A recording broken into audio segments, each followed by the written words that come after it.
Hi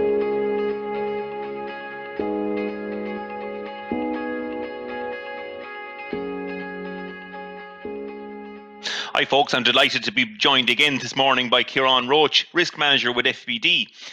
Ciarán, I suppose looking out the window, we're all looking out the window and we're envious of the good weather that's there, and there is a lot of work happening on farms, essential work in terms of, families getting involved in maintenance up around buildings, etc., and that kind of thing. There are risks associated with maintenance work on farms. Any tips for listeners or watchers in terms of what they need to be careful with?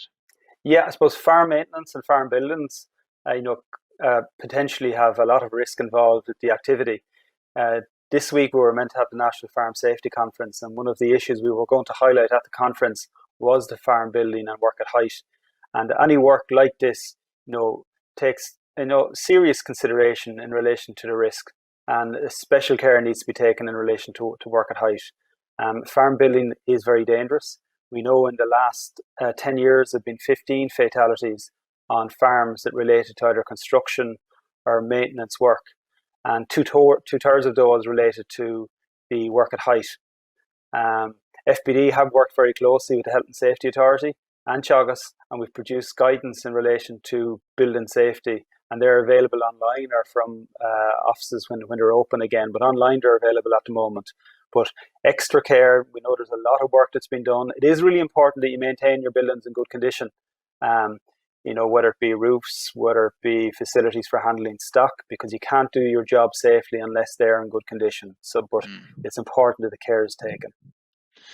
I mean, the other piece that's happening again at the moment is there is some essential construction work still going on, and a lot of that maybe is centered around silage pits, etc. at the moment. I mean, again, in terms of construction, has there been any changes in the last couple of months in terms of how a construction job on a farm is supervised?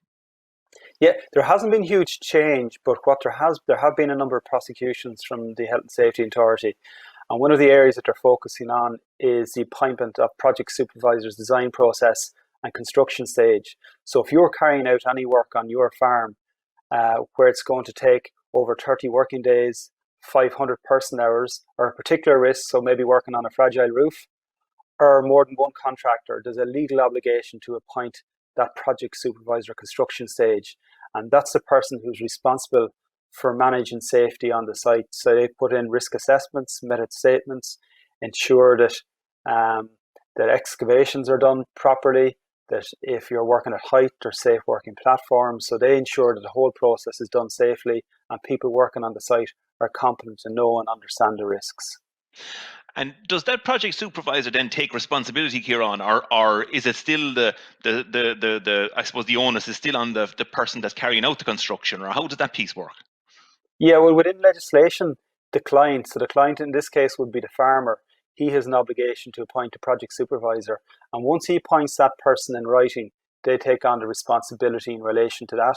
And obviously the contractors that he would use would have a responsibility for health and safety on the site as well. I suppose insurance is an important element here as well. I suppose from an FBD perspective, and it's unique to FBD, anyone who has a farm multi-peril policy with FBD and has employer's liability and public liability insurance, can be covered for farm building and construction on the farm. It is important that we're aware of extra wage roll because there might be an adjustment in relation to that, but contact your local office. But we wanted to make sure that our farmers are covered properly. Some of the largest claims we have with FBD and farm policies relate to construction work, maintenance work and falls from heights. So it is an extremely high risk area. Okay, you mentioned it there. I mean, finally, this final question is, I suppose, on heights, working from heights. We're getting close to the silage season. There'll be heavy machinery up at a certain height.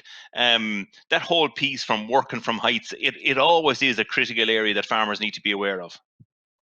Yeah, I suppose I split this into two areas.